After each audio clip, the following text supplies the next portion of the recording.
They've told you that the Fulani came down from Mali, largely, into Guinea.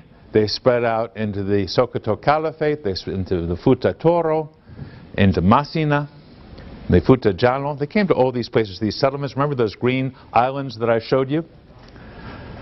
And what they did is they came into communities, and they came in and dominated these communities through a variety of different mechanisms, which I'm not going to describe here, but just basically point out that through the networks of association which they maintained with other Fulanis, through their superiority in being able to put together people and dominate others and bring Islam with them, they began to take over areas of the Futa Jalon, and they began to dominate small areas so that the people who were living there already, many of them who were Dialonke, others who were Jakanke, or Seri, or Malinke, or Baga,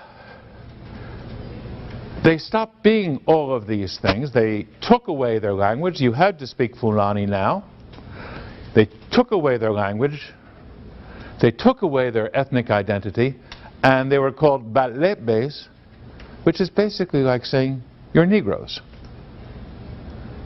I'm going to call you by you, or take away a person's roots, you take their language, you take their culture, and you're concerned with them as parts of your productive process. They became, depending upon where you were and how the Fulani happened to make their settlements, either slaves or serfs. And it goes back and forth what they were. There's still the notion of slave in that society. I remember I was sitting with a friend of mine,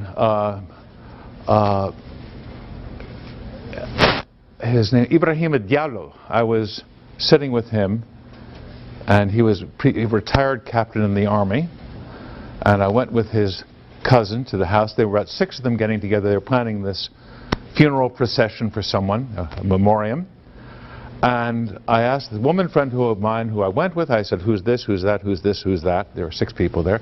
Oh, he's our slave. I said, what? And yeah, there's still the notion of people being slaves. From elsewhere, they would tell me. We're not from here. We're not really Africans.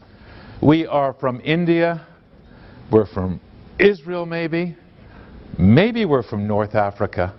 But this is not our place. Look at us. We don't belong here. We come from a different kind of climate. And we're not robust and rugged enough to be able to make it here. We can't. This is not our place. We just happen to come here to spread Islam.